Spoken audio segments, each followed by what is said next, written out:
I have 0 wasted squares except for this little pocket right here. And then my next expansion will pull these larger houses down. This is 4x5. This will be able to move over, and a 5x5. Right, this is 4x5, so the 5x5 will slide into that pocket. And 0 wasted expansion squares in the upper half of the city. So from here, the expansions that I'm getting, let's do the math on that real quick. 16, what is this?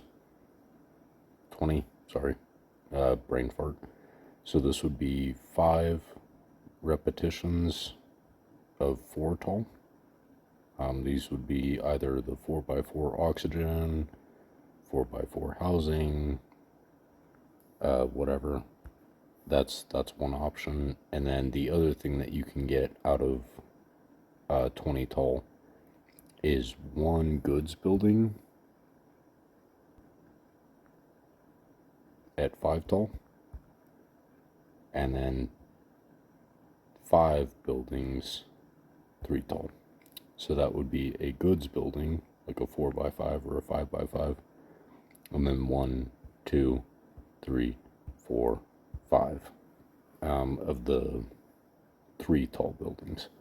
So these 3x4 are better on population, more population, more oxygen requirement.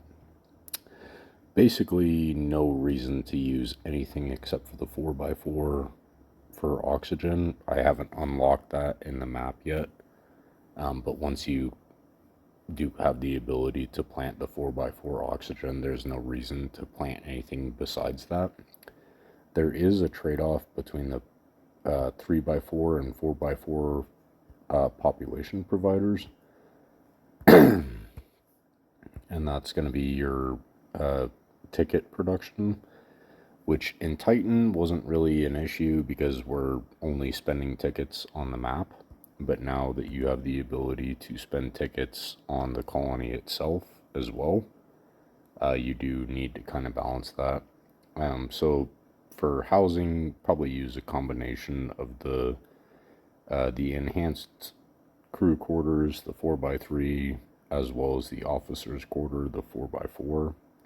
Higher population on the 4x3, fewer tickets, but more population efficient, and then more tickets off of the lower population. Probably do a balance of both and just play around with the equilibrium until you find the number of tickets that you're using per day between the map as well as colony, and then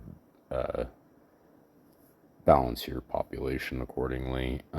As far as oxygen goes, though, the only thing that you really should be building is the 4x4. It's like twice the output of the 4x3 on a very slightly larger footprint.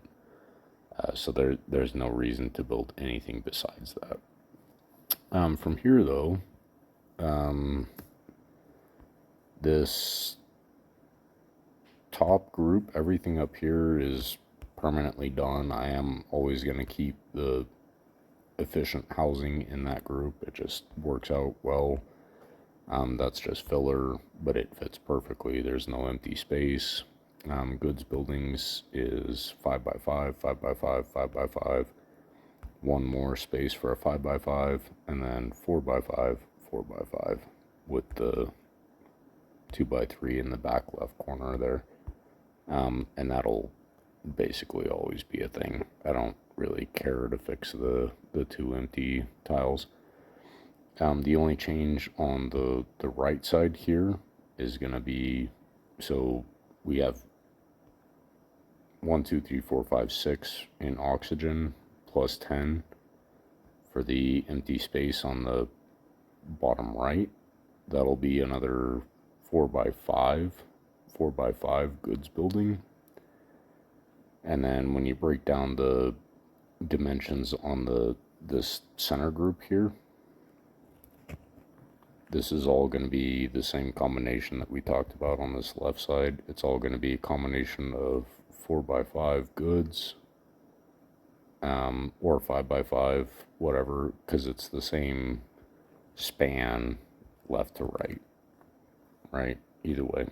And then going down is just going to be groups of 4 wide, and either 4x4 or 4x3 in order to reach the parity with happiness and population that I need. Does that make sense? But the key is just starting off the top the way that I have it. I would recommend doing this part at least. Efficient housing in the top, it fits perfectly in that location. 2x3 filler right there. Main colony thing in the top back corner. Align your 5x5 goods off of the top of this group, and then from here we're just going to build down with columns of 4. Does that make sense? I'm going to let you fuck around with that, but that is because my head hurts from looking at this, but that is the best formula that I've found so far. So I'll let you fuck around with it from there.